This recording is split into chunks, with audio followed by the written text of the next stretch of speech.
share only. Let me do this.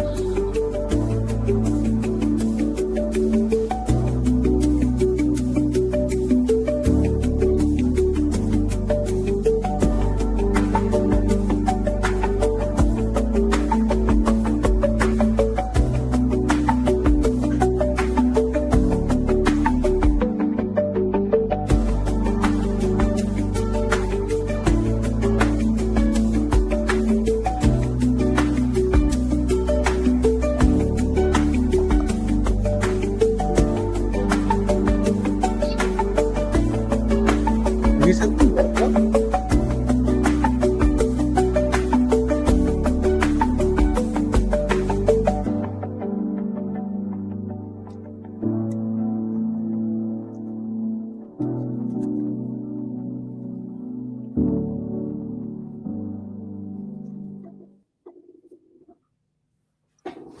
Okay, let's go live.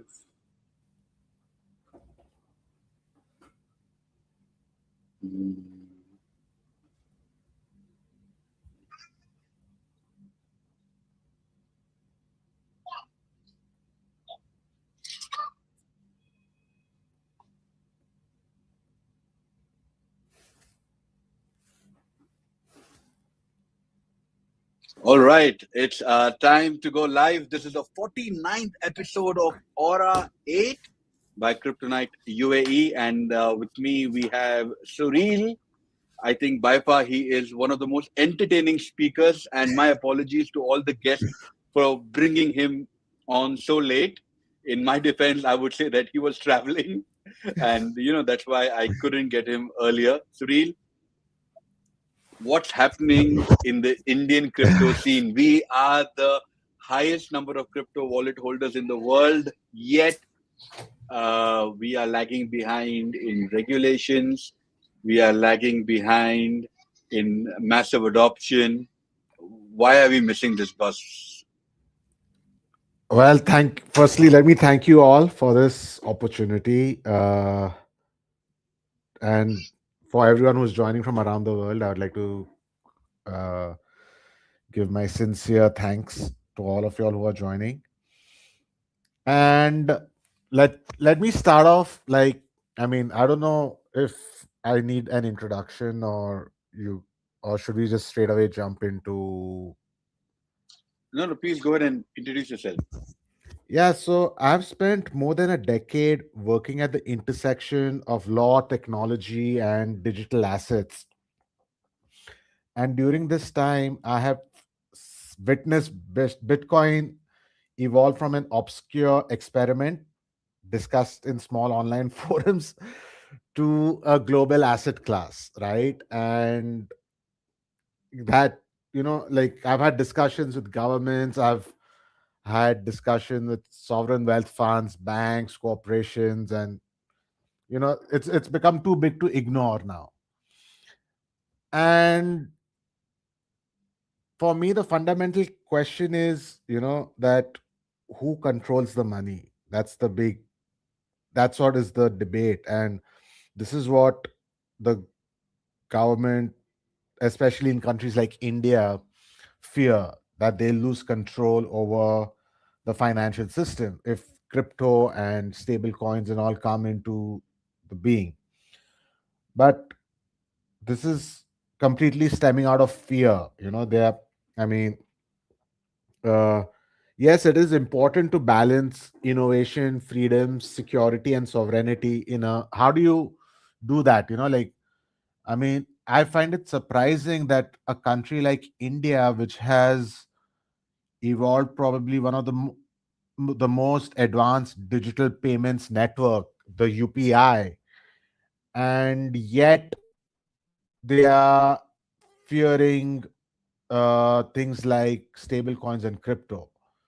It's kind of counterintuitive, and I believe that India is home to one of the largest populations of young people, one of the most sophisticated digital public infrastructure, and the fastest growing technology ecosystem in the on the planet.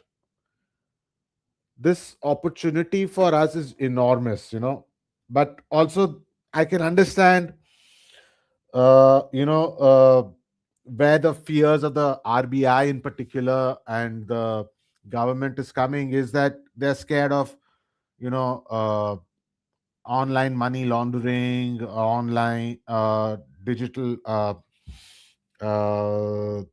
like it's like tax evasion, terrorism financing, and and those systemic it's partially correct. I wouldn't say it's wrong, but it's not good enough to just but the same is true on the other side, that these digital rails and these digital payment systems are far more transparent than our regular cash. And uh, and in itself this technology is neutral. uh, just like the internet, you can use it to educate children and you can use the same internet to spread misinformation. That does not mean you create kind of this fear around using internet. And now with artificial intelligence, it's a whole different ball game. So uh, I mean, India needs to have a pro innovation regime. That's what I feel.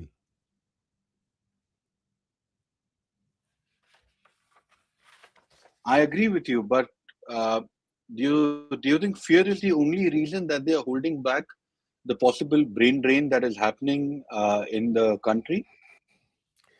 Yeah, I mean, fear has become kind of like a national policy in general. We are so, everything is stemming out of fear, like whether you take it in the political grounds, the geopolitical grounds. We've become a nation that has a lot of fear. We fear, you know, our neighbors, we fear the US, we fear what will happen, but because of this, it's like everything in our national policy these days is driven around fear. Like simple things, like if we talk about the internal political issues that we have, we like our, like if you turn on the news today, if you turn on Republic or you turn on Vion or you turn on any other Indian news channel, there is so much amplification of fear. Like every little thing has become fearful. Like going to the train station has become a question of fear. Driving on a highway has become a question of fear. And everything is just revolving around fear. And uh, fear, unfortunately, is also one of the best ways of controlling people, right? Like if you are fearful, you'll be easy to control, easy to manipulate, easy to govern. But that will just kill innovation. Like I mean, when it makes it difficult for people to take risks, for people to uh and because of this policy of fear, regulation becomes unclear, and entrepreneurs relocate, capital relocates, talent relocates, and ultimately the economic opportunity that India holds, that itself relocates. So, and in and India has missed out on several. We missed out on the industrial revolution. We missed out on the internet revolution. We probably, the entire backbone of the internet, the outsourcing industry of India has to be credited, but we don't get enough credit. The outsourcing companies, they were great, they were amazing, they had a very stable business model, but because of fear they could not innovate. Because like I mean, it's I jokingly discuss this with my father, and I say, like, like Infosys and Wipro are great shoe shine boys, but they can't design a shoe. You know, it's I mean, if you've been servicing all the Googles of, I mean, a Google could have been created in India, but we miss that opportunity too. But would you say the And same thing about Infosys? yeah, I mean, it has not really innovated, right? I mean, they have done great job at servicing the back-end infrastructure, which is very critical, and but they have not been risk takers, right? They have not. I mean, why couldn't a Skype be created in India? Why couldn't a Google be created in India? We are the biggest users of these technologies. We are the biggest users. Why couldn't I don't know, a LinkedIn or a or a Facebook? All of that, we could have done it had we been more less fearful and more risk taking. Is it so? Let's just break this down, right? I totally agree with your points. Uh, but I think it is a mindset, right? Because uh, in India, if your startup fails, you are termed as a failure.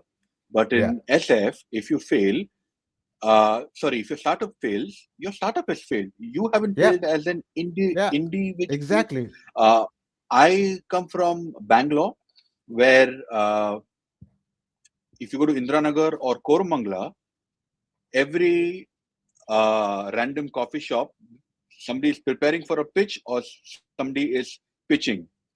That's the beauty of the ecosystem that has been created over a period of time. And I think all the credit goes to Sam Petroda for bringing ITES into India and specifically Bangalore.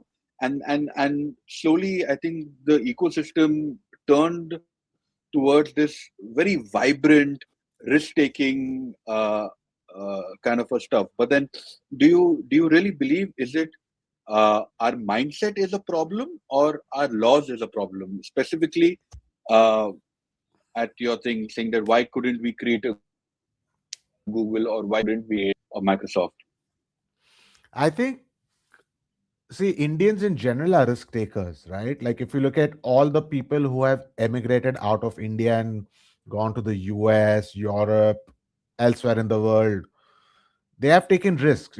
I mean, I remember like when back in the 60s and 70s, you could only carry $8 worth of foreign currency, right, to travel around the world. The Reserve Bank wouldn't release more than $8. Really?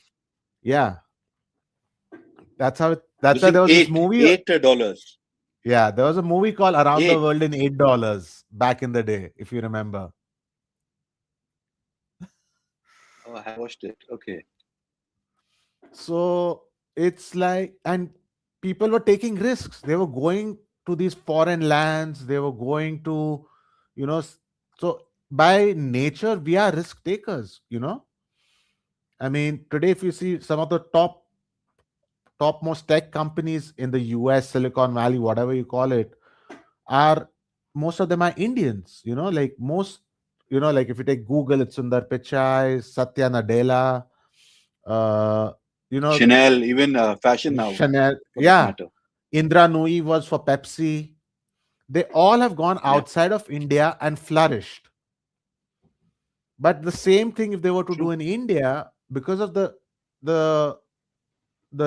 regulatory frameworks in the country, the it made it difficult for them. So that's why you're seeing people, like even in the crypto community. I meet some crypto entrepreneurs, and they say, I'll make, if I make $1 million, I just want to immigrate out, you know and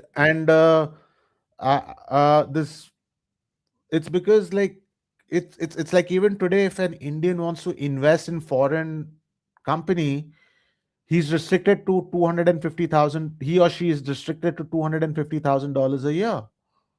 And because of these kind of regulations, which are not serving anybody, it's not serving the country, because we've seen the value of the depreciation of the rupee. It's almost like 100 rupees to a dollar, and it's not helping anyone. And I feel that this environment of fear of losing capital, I mean, today, I mean, I met some fund managers when I was in New York, and they're saying it's become so difficult to raise money for India. If you're that India story that we used to sell is not selling anymore. We are seeing, because there is this inherent fear that you do something and suddenly you have CBI and ED knocking at your door. So which makes it, I mean, unless you are a, unless you are well connected and well protected, you can't really thrive here. You can flourish, but we need to be thriving. We need to be a nation where entrepreneurship thrives, right? And and it shouldn't just be a handful of entrepreneurs, it should be a community of entrepreneurs. And it's like we focus so much on regulating every activity, uh, and we criminalize innovation. Very well said. Criminalizing innovation because you look at Sandeep from Polygon. ED was behind him, Yeah. uh, and he doesn't come with a massive backing. Just that he had a great idea and he raised a lot of money. Uh, though we can call him as the poster child for crypto, for Indian crypto around the world. But do you really believe that RBI's ongoing resistance to to full crypto legalization is more about protecting the rupee and financial stability, or it is rooted in an outdated controlled mechanism? I think, I mean, their concerns are valid, but they have just, I mean, it's also that, when things like crypto and stable coins and all come into the market, I personally feel that RBI is scared that it might become insignificant, which is not true. I mean, in fact, if they do it right, India can be a leader in this field. The best crypto programmers, the best Web3 programmers, the best tech programmers, whatever you have, right? We have the best ecosystem for that. Some IITs and BITS and what have you not. They produce some really good engineers who end up migrating to foreign lands because they are not getting enough room to play around with. They are not like, I mean, to quell their fears, I mean, the simplest thing RBI can do is do a crypto hackathon, right? I mean, it doesn't cost much. It doesn't do. I mean, it creates an impact. But if RBI and regulatory sandboxes are a good idea, they Which are I not think even. the Gift City is just started Yeah, doing that. exactly. But and tokenization is also happening at the same time, right? And even for tokenization, it becomes difficult because tokens, end of the day, are somewhat VDAs, right? They're virtual digital assets. And there is, I mean, it's it makes it so obscure that instead of doing things onshore in the country, all these technologists, all these entrepreneurs are migrating offshore, there, and they migrate out. I mean, and they're not all going to Gift City.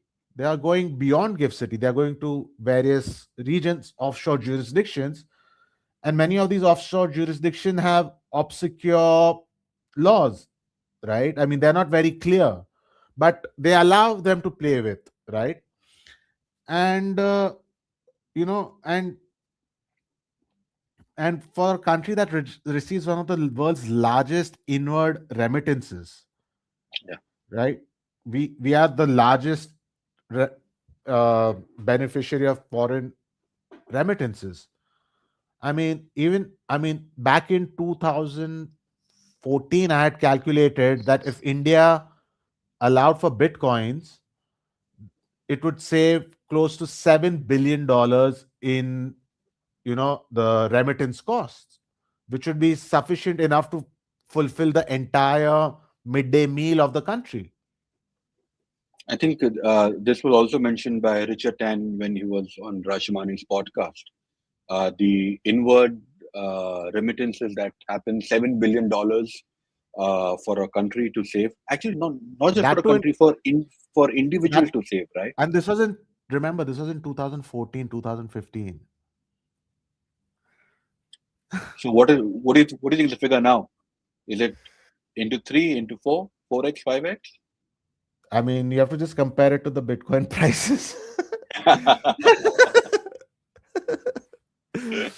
Yeah. They say So that. Sorry, go ahead. no, go ahead, go ahead. You know, India as a market, they say that it has the massive potential, and we Indians, like you very rightly said, we are the risk takers. That despite of the government regulation, we are the largest wallets in the world. This really speaks about the Indian mindset that we need to make profit. We need to be in emerging tech, irrespective of what the government says or not. And everybody has a very clear exit plan. Like how you said, the moment they make their X amount of money, they want to move to the best city in India, which is Dubai. Uh, I've, I've always said that in all my events that Dubai is the best city in India because you don't need to know any other language other than Hindi and Urdu to survive Yeah, in Dubai, right? right. From your convenience store to your taxi to metro to wherever you go, you say no English, mujhe Hindi aata hai, and Hmm. you can still get everything done here. And plus the food here is amazing. They say Singapore is another destination, but still, Singapore, uh, I think for South Indians like me, feels a lot more home, but Dubai as a whole is just Yeah, India altogether. So right. uh, Indians have been taking risks, but the 30% flat tax on crypto, uh, uh, does it stifle the retail participants Obviously, and no. I driving mean, activity underground I like mean, your Dexters and all 30 of that? a flat 30%. That's not what's killing the ecosystem. What's killing is the The 1% TDS, TDS. That's what is. I mean, you can achieve all those things that 1% TDS they're trying to achieve with. I understand where they're coming from, but they can achieve it with 0.01%, yeah. right? They can achieve the same exact thing, which would just really, uh, which would really just make the market flourish in India. If they change 30% tax, I mean, we pay 30% even on, certain income taxes, roughly around 30%. So capital gains is around that 30%. So that is manageable. But this 1% TDS is what is really screwing up the whole market. Back in the day when the FDI came in, I think Manmohan Singh, late Manmohan Singh was really responsible for bringing FDI in. Also, thanks to him because he was an economist. He kind of understood how finances work. What do you think the current government, which has now been there for close to or a little more than a decade, what do you think the current government has done to help startups I mean, and I to mean, help they have them made a lot of. flourish? I mean, on the face of it, I mean, this is just going. Like startup has been, like under the G20, they had a startup drive. Right. Under, Yeah. I mean, you have young people doing startups, but that's they are this there is still not enough, but and then when they make it big, like then you have the biggest problem with startups in India has been governance. They've all been faltering. I mean, some of the best startups we've had, like look at Byju's. It went down because of bad governance. Look at housing.com. That went down because of bad governance. So there is a whole range. Look at all these Blue Smart and great Yeah. startups, but bad governance, misgovernance, and because they're not being guided appropriately, they, I mean, the difference I've seen between startups in India and startups in, say, Silicon Valley is that when a startup has an idea in India, they first go to chartered accountants, CAs, to, In India. in India. Okay. But in the US, they first go to a lawyer. The difference between a lawyer and a chartered accountant is quite significant, right? Because uh, chartered accountants are very good with numbers and, playing around with numbers, while lawyers are good with the law. And and in, I mean, I'm sorry to say, but for some reason, you they do a little bit of adjustments to get valuations higher, and that becomes a endemic to the startup in India, right? Because you're fudging numbers and all of that becomes easy when you have a CA. Which I think now is an accepted norm after Swiggy, right? It Yeah. is like people know, the numbers are being fudged. Huh. Exactly. And but but when at inception, if you are starting only from that fudging of numbers, then when you become a big company, just imagine what happens, right? It True, just but then compounds. no, it will definitely compound because what you started with, you are going to keep using it, right? And with something that you said, I think it just struck a chord with me that startups in the US, they perhaps have a lawyer on retainer the first thing, versus India where they have CAs on retainer being the first thing. But then if you look at the mindset, if an individual is as an angel in a investor coming in into a project perhaps in India, the mindset is, "Okay, boss, how much did I make on my initial investment?" Versus in the US, where in the US, people look at smart money, but in Yeah. India we just look at money. So our Easy money. objectives are Yeah. easy money, right? Our objectives are also different because when I work with startups here, they want to know who is the person funding and what is Hmm. he bringing onto the table. And money is not the conversation, right? Yeah. The conversation is ecosystem. The Right. conversation is connects. The conversation is about guidance. But in India, I think, correct me if I'm wrong, we have a mindset of saying that get the money somehow, Yeah. somewhere, because we need to sustain. I think that's perhaps the challenge. What Yeah. do you think? See, also the thing I've noticed is that in Silicon Valley, it's okay to fail, right? Yeah, yeah, But it's not okay to fail fraudulently, yes.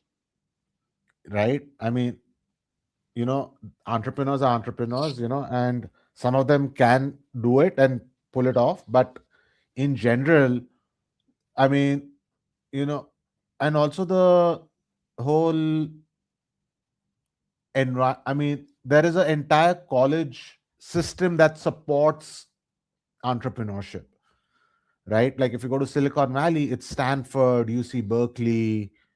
It's not just Google's and Facebook's. It's the ecosystem of Stanford, Berkeley, University of San Francisco. Uh, that's the ecosystem. If you go to Boston, you have Harvard, MIT, you have all these Babsons of the world and all these other colleges. They have a very robust education system that allows them to go out there and challenge the status quo of the society and question, you know, the system, and then build to, make the system better, improve the system. Unfortunately, in India, we are not having that kind of a robust ecosystem, right? Because I mean, we have great institutes, we have great professors, we have all of that, we have all what it takes. It's just that there is this inherent fear of the state coming in suddenly just blocking you, and which is what is hindering innovation in the country. and No, and this was brilliant point. Sorry, you go ahead. know and this wasn't the case, you know back in the 90s and all. This wasn't the case. So many entrepreneurs emerged in India during that period, right? You had companies like Paytm, you had, but then they, I mean, once you become a big startup, when you become big tech or whatever, suddenly you have to, I mean, it's happening in the US also now, unfortunately, that you become very subservient to the political elites. Yeah. Right now with Trump in the US, I mean, from Elon Musk to Mark Zuckerberg to Jeff Bezos, all of them have to bow down to Trump, right? And I didn't even follow when did Trump and Elon Musk make up, because last update that I had was he openly talking about Epstein file and talking about Yeah, Trump's involvement, and then right. I think a few days ago I see them shaking hands and I'm like, ye kab hua? So Yeah, I you mean, I know, mean, this is a global phenomenon, right? That big tech and big government are kind of merging, and this is a phenomenon happening. I mean, you have companies like Palantir, yeah, Anduril, and we are living in the age of what is popularly called as surveillance capitalism. So like everything that you do is under observation. Like, I mean, everything from a small tweet to your blood pressure to your, it's all, and data has become, like everyone says that, you must have heard this also before, that data is the new oil. yeah. But I say, if data is the new oil, code is the new currency. Because whether you take Bitcoin, stable coins, your UPI, your bank accounts, all of it is a line of code, and But you're but governed do you code. think but do you think that people will be very skeptical in terms of using new technology? Because I remember in Bangalore, a vegetable vendor got a GST bill of 25 lakhs, uh, and then they stopped using UPI. Now, Bangalore, Yeah, yeah, I know. unlike Mumbai, is like everything runs on UPI, right? Yeah, Whether you're buying a single stick of cigarette or whether you're using a public washroom, Bangalore absolutely runs on UPI. Mumbai, at least when I would used to travel often, the UPI wasn't very prevalent, right? Your yeah. auto guy, if you want to pay him through UPI, he will say, "Nahi, bhaiya, mere ko No, cash chahiye." now it's changed. I mean, everyone's Now, is. okay, I yeah, mean, great. it's great and it's not great at the same time, right? Because blockchain is neutral, right? I mean, even if you look at UPI, if you look at the core fundamental of it, it's a technology very similar to the blockchain. Yeah, I mean, and they don't openly talk about it, but I mean, if you look at it, it's nothing but a blockchain. It's like you're recording every transaction, and transactions can't be reversed, irreversible. I mean, it's got the elements of it, right? yeah, it it it So it it does have the elements of it, and again, thanks to a Bangalore boy for building it, Nandan Nilekani. yeah, So, I think uh, we Indians have the wherewithal and the understanding and the vision perhaps, but then what do you think we are lacking? You know, I talk to a lot of NRIs and I talk to a lot of people who perhaps have renounced their Indian citizenship. Do you think that crab mentality, which a lot of people call Indians as, is is one of the biggest reasons for India not able to grow if you compare it with China? Because we clearly missed the bus, we clearly missed the memo. yeah, When I went to China, I was like, "Are you serious? Like this is China?" Because in our head, while growing up, we saw China Bazaar, right? yeah, 50 rupees, 100 rupees, 10 rupees kind of stuff. But then what China is right now is like yeah, it's like totally out of a sci-fi movie. And I don't think India can uh, be there, because A, we have an absolute hate relationship with China because of political reasons, and sorry, with the geopolitical reasons.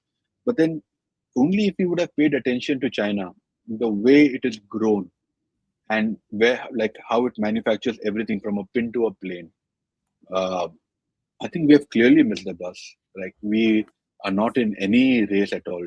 Do you agree? Do you disagree? What's your take on No, that?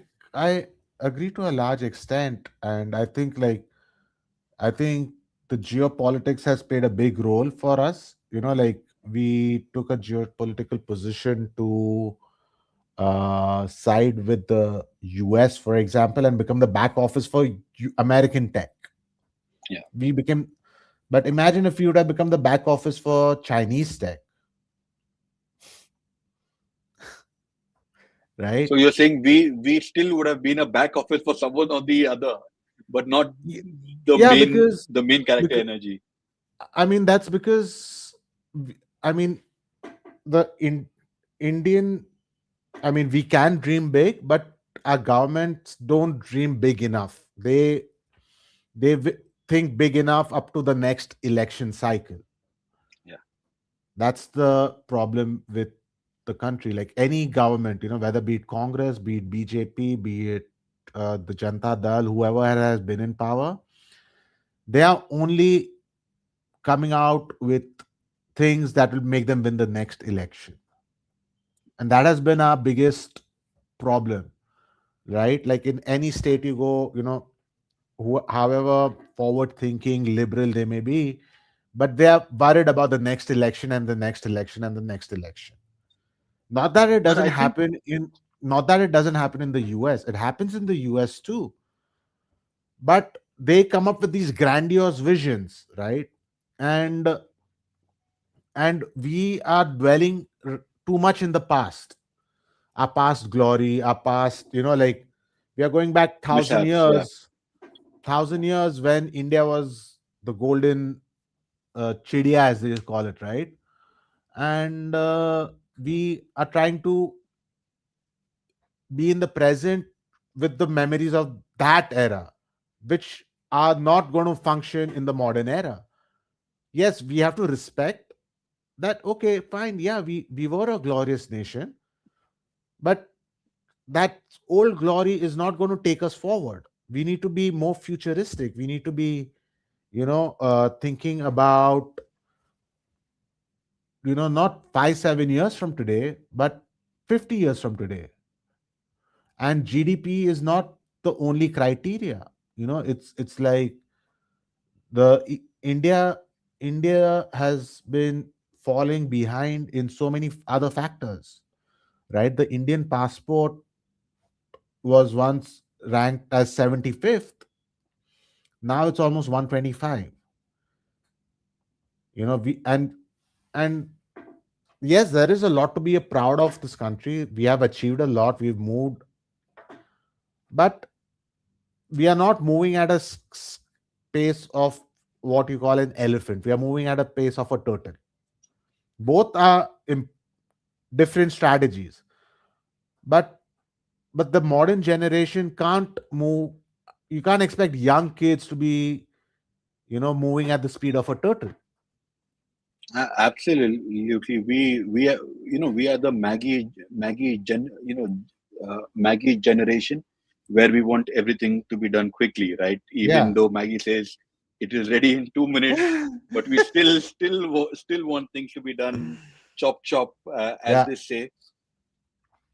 But then, you know, Suril, I find people like you and myself who questions ourselves, who questions the people around us as true patriots. Because the reason why we question is because it really means something to us. Because there are a lot of other things happening around the world, we don't really bother too much, talking about it. But India as a country, right? We are the most populous country in the world. Uh, the we are the youngest country in the world. We perhaps are one of the countries with the highest disposable incomes, because we are the Yeah. most most of the youngsters are earning right now.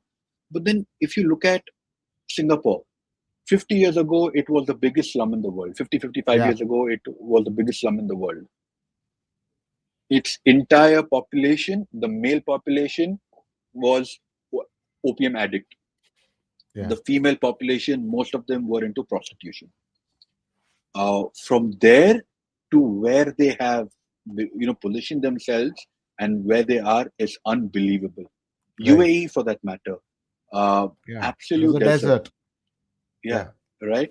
And to what it has become with Abu Dhabi, with Dubai, now with Ras Al Khaimah. yeah, Uh, I think this can only be done with a vision. And now when we come to these countries, and when we travel to these countries, somewhere I tend to feel that maybe you know democracy wasn't such a great idea, because like how Lee Kuan Yew took the country from being the biggest slum in the world, perhaps the only country in the world that was given independence on its own, where Malaysia said, please, we don't want you to be a part of a country, get out, to the way UAE built itself.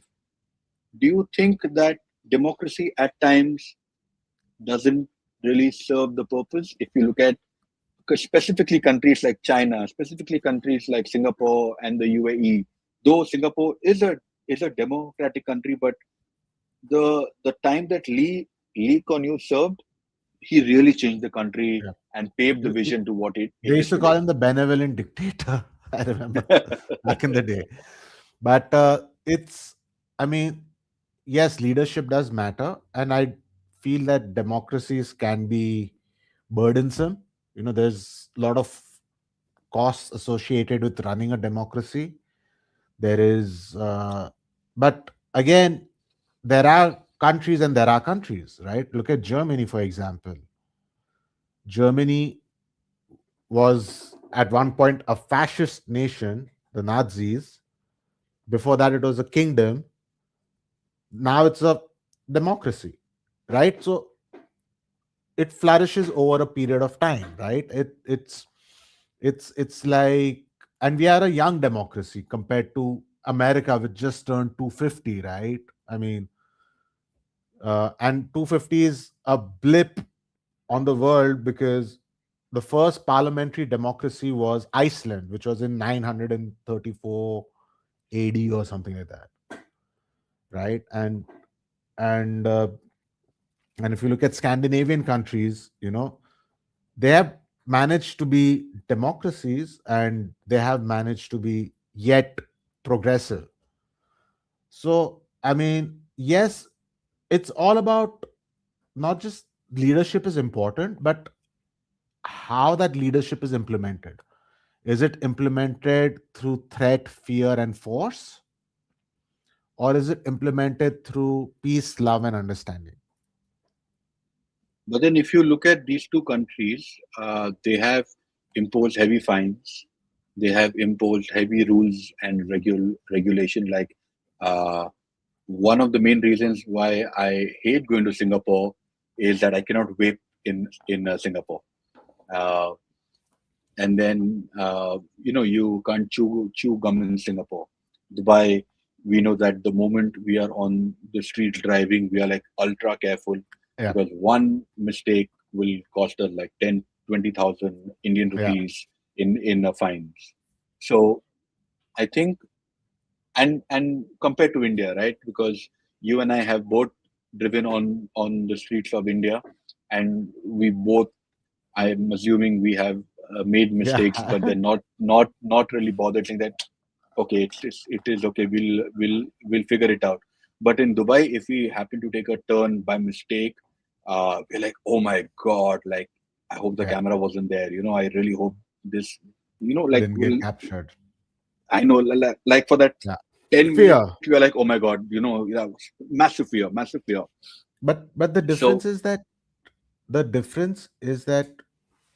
through fear, there is a lot of trust also created simultaneously, right? I mean, in India, the biggest hurdle is our judiciary. I mean, it's like it's so slow, right? I mean, it on an average legal case in India, if you have a property dispute or something, will average take you anywhere between 5 to 7 years. Yeah. And and now we have an opportunity with technologies like AI and all to enhance that pace. And if you see UAE in particular, I mean, at one point it was so puristically Islamic, right? It was a purist Islamic nation. Now it's becoming, because it has seen the advantages of being a liberal place, it's opening up, and that's changing its whole nature. While in India we're doing the opposite, right? We are closing up, and that's what is the big thing, like. And it's like in India, इधर उधर पैसा दे दो, काम हो जाएगा. Right. But in if you try to do that in UAE, it's going to backfire. If you try to do that in Absolutely. Singapore, it's going to Massively. backfire. Massive. You try to do that in the US, it's going to backfire. Okay. Even though you can do it in Trump, I'm remove Trump out of the equation for now. But if it is, in general, Suril, you and I have to go back to US. So no, I mean, you must have seen my LinkedIn post, right? So yeah, yeah. I write No, everything. no, that is why in the very beginning of this conversation I said that we should have had you much earlier. Today is our 49th episode. We are going live every single day. With some of the best names, and I'm glad that you could make it. Of course, but tell me something that the conversations maybe 10 years ago, what people had after 5 drinks down is the conversation that people have while having their morning chai. Now, I'll tell you. So I think in 2022, when I had returned from Hong Kong or somewhere to Bangalore, there was a 5-year-old kid asking my 8-year-old son then, "Are you a Muslim?" And till then I hadn't told my son what is the religion, because I wanted them to judge people through their work, right? Not because of their name or because of their religion. Yeah, identity. Yeah. And my son came and asked me while I was in the balcony saying that, "Are we Muslims?" And I got really scared. I'm like, yes, we are. And then I was like, oh shit, I should have had this conversation with him earlier. My family, my friends told me to have this conversation with them earlier, kind of stuff. A lot of thoughts in my head. But I asked him, why are you asking this? He said, no, that kid asked me if I'm a Muslim. And I actually turned below and I'm trying to figure out which kid. And then I'm saying, which kid? Because I could see a small 5-year-old cycling. He's saying, Yeah. no, that kid. I'm like, oh, 5 saal ka hai, right? At the age of 5, I'm thinking who will, from where I can get a candy, from, where I can get that Superman Chocolate. toy, Yeah. yeah, chocolates. Like that's my focus, or rather, that was my focus at 5-year-old, and which I would want every 5-year-old kid to have that focus, right? And not asking friends what is their religion. So when I heard that conversation, I actually went down and I had a chat with that kid, and he says, "No, my mummy said Muslims are bad, so so she wanted me to check that I'm not playing with Wow. Muslims." And imagine that, and city like Bangalore in a pretty uh, area where tech Affluent entrepreneurs people. and Yeah. and yeah, Forward affluent thinking. guys, so-called forward thinkers, yes. Yeah. Uh, if that is the question, what is in the rest of India? Because see, one thing that I know in Bombay, when I moved to Bombay in 2015, I did not get a house in Bombay. Yeah. I went with an actor friend of mine Uh-huh. who's now doing some stuff on Netflix. I started feeling bad for him because he is a Hindu, he's a Thakur, and he's not getting a place because of me. Oh, And wow. I very slyly at times would say, no, my name is Vaibhav. नहीं नहीं पूरा नाम क्या है? I said Vaibhav Ali. नहीं ये society में नहीं मिलेगा. And then Yeah, somehow we got it in Warsaw, which is absolutely Warsaw. chill. Yeah, Yeah, but Malad, yeah, a lot of places in Bandra, we were just not getting a place to stay. yeah. Do you No, do this is what you my. do you think? Yeah, I mean, it is a real thing. I know so many instances of this, like, and even if they give it, they charge you a higher rent and they put all sorts of restrictions and things like that. And, but, coming to the question of religion and law, right? I mean, my father says, law is a philosophy that is codified, right?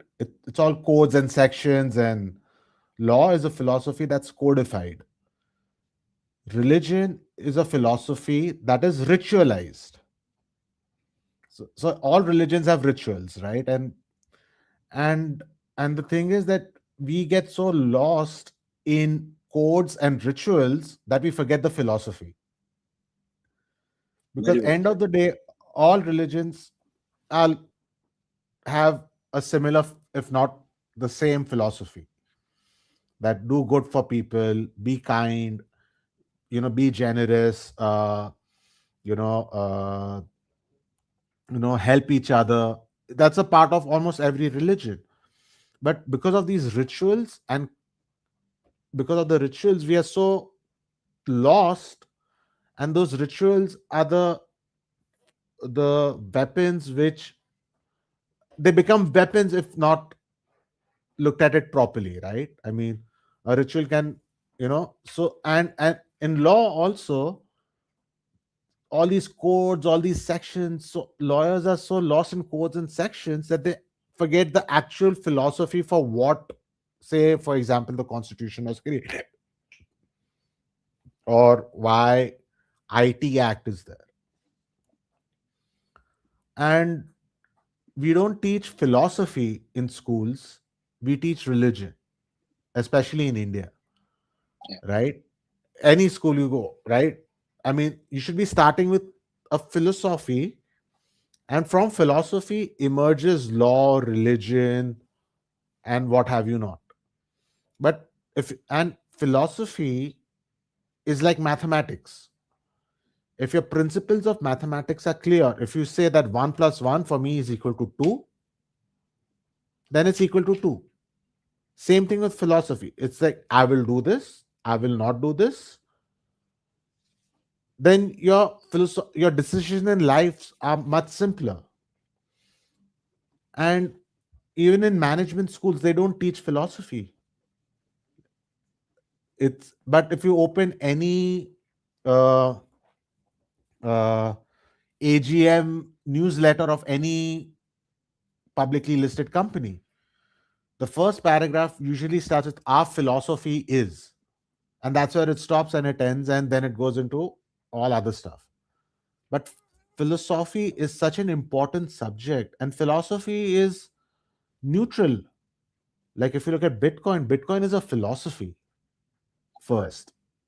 It's a it's that people lost faith in the traditional banking systems, and they said, we need an alternative. We don't want to break it, we want an alternative. Like it's like, I can buy a Ducati, or I can buy a Bajaj Avenger. It doesn't matter, I have a choice, right?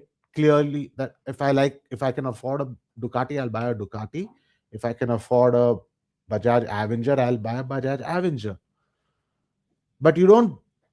So same way, Bitcoin is an alternative. It's like, I it's and the beauty of Bitcoin, I mean, I always, for me, everything in the world zeroes into Bitcoin, right? Because it if you look at fiat money that we use is money that is forced upon you. You are forced to use it.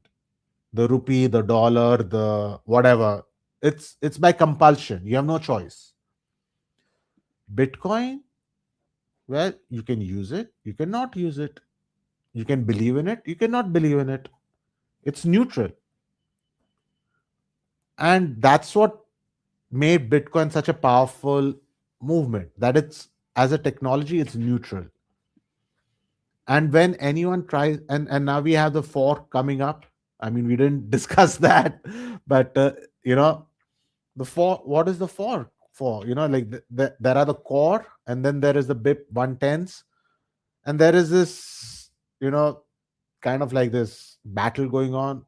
Should we change? Should we not change? Should It'll fall into place eventually, but the core Bitcoin blockchain fundamentally is going to stay the same, right? We actually had one of the earlier devs of Bitcoin and uh, Mate Toke, who is the co-founder of Bitcoin.com. And we were talking about this in terms of the quantum computing. Should they fork it and, take over the wallets that has not been touched over a decade? And, as and when they prove their uh, authority, they could give them back and stuff like that. Do, but actually, Mate, who was responsible for Bitcoin fork, he he actually says it in our uh, live stream that forking the Bitcoin was one of the biggest mistakes that they ever made. And I think Roger Work made a lot of money through it. Yeah. Uh, I think like a lot of Bitcoins from there. But in terms of the philosophy that you're mentioning, right? I think that is such a good point, and where most of us don't talk about it. So thank you, for actually bringing out that point of philosophy. We have 4 more minutes to go, and the last question that I want to ask you is: could you tell every founder, every aspiring entrepreneur that why they should have a lawyer first in their team, perhaps on retainer or on anything, because most of them go to a lawyer after a problem is created, right? Wherein they need to have a lawyer in their team the first thing. So God forbidding, if anything is going to go wrong, the lawyer can guide them in advance. So Y- please go ahead I and tell us mean, that. there is inherent conflict of interest because I'm a lawyer. So obviously, I might sound more favorable to the legal community, but don't get me wrong. I'm not demeaning CAs and other consultants. I'm just saying that it's like, if uh, law and tax can be strategic tools. If you understand, like, if you look at all these companies like Uber, Airbnb, DraftKings, all of them, right? They emerged on the edges of law. Uber filled in the gap of where there's gray areas of taxi regulation. Airbnb, the gray areas of rental regulation, right? And when you're navigating through those kind of spaces, and so a lawyer, a good lawyer or a honest lawyer will always say that, संभाल के चलो, either you can slip, if you're it a lawyer is something like a Sherpa. When you're climbing a mountain, the Sherpa will help you go all the way up to the Mount Everest. But if your Sherpa is himself not good enough, then he won't be able to climb with you. See, a lawyer, the difference is that C, with CAs and lawyers, is that a CA will give you the number guidance, the growth strategy, and all of that.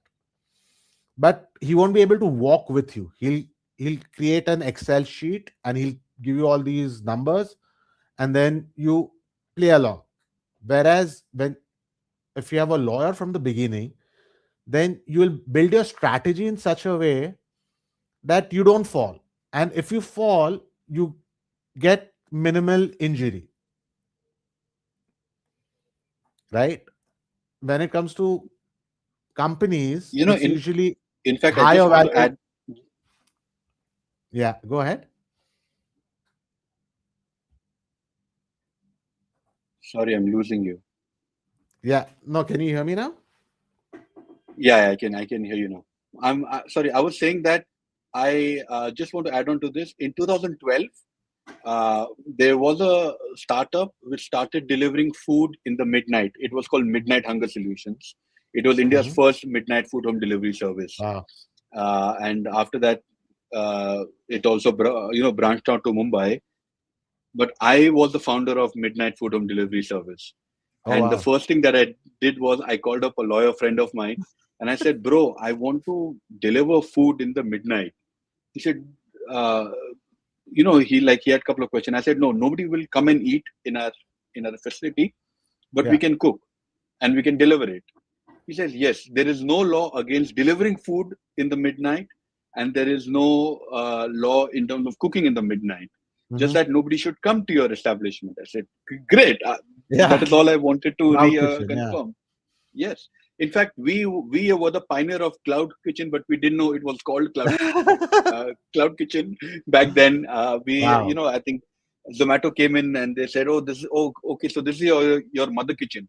And I'm like, "Okay, this is my mother kitchen." Like I had no idea. In fact, I was Yeah. talking to the guys of Zomato, and they said, "Who is your ideal customer?" I said, "My ideal customer is either hungry or horny, because if somebody is Yeah. ordering the food in Yeah. midnight, you're either of the two." And then Yeah. he said, "How should we reach your ideal customer?" I said, "Pornhub.com." So he started laughing, and then a month later, I read that they are having a backlash because they advertise Zomato on Pornhub.com. Yeah. I mean, that's again a legal issue, right? I mean, so I mean, it's like I say, like, usually when strategy is created by companies and entrepreneurs, they have their teams, they have all these other consultants, but they don't have a lawyer. But if you have a lawyer while you're building your strategy, right? It's like, if you look at in ancient times, you had castles, right? All these kings had Yeah, castles, and to navigate through the castle was a nightmare, and it was done specifically to prevent enemies from capturing the king or the queen or the prince or whatever. And that's how the castles were designed. They were designed secure by design, right? And we talk about security by design in digital technologies as well now. And like you're holding companies.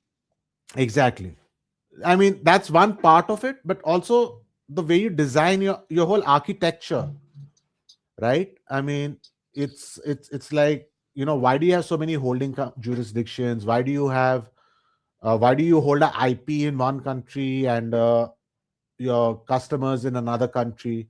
It's to secure it, right? To secure the company so that it grows in a proper manner. And and principles of security are the core most element of all businesses today, whether you are in UAE, whether you are in India, whether you are in USA. Systems architecture, right? Like, you have architects who design the entire castle or whatever, and then you have civil engineers who implement it. And and so CAs and other consultants are like civil engineers who are required. But but but if you're architecturally, it's like, if you want to build a hospital, you'll have a different architect. If you want to build a house, you'll have a different architect. If you are building a school, you'll have a different architect. So each system has different kind of architects who build and design it, and then depending on what the entrepreneur wants to do. So we as lawyers are strategic advisors, right? We Strategy becomes a big part. I mean, this is very specific to our law firm. So we look at, the world, and we try to find the best way to get your business up and running at the lowest and the fastest pace. But the biggest question is the cost. So, do you think, can we substitute you with ChatGPT or Of course you can. Claude? Of course you can, but you'll need someone to verify it, right? Right. So with AI and all will replace everything that I'm doing, but it's like you need that verification, right? You need that stamp, or which can be done by the blockchain.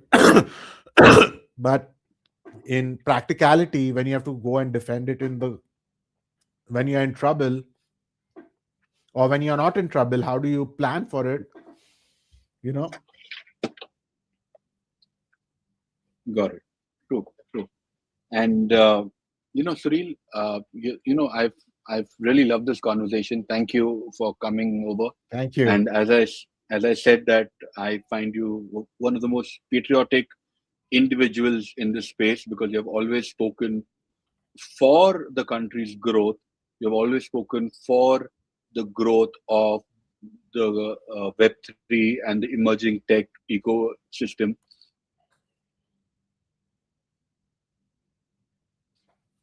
Boys and girls, this is an incredible deep dive into the world of crypto regulations in India and conversations around the mindset of India and perhaps what India is lacking from the landmark conversations that we have had. I think this one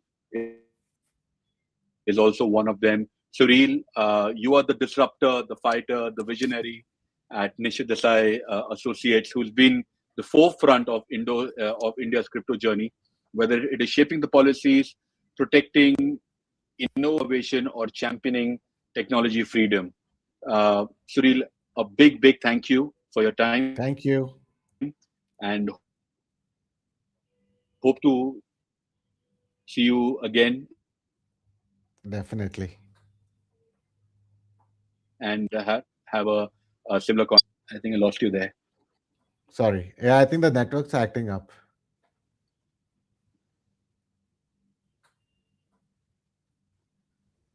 Yeah.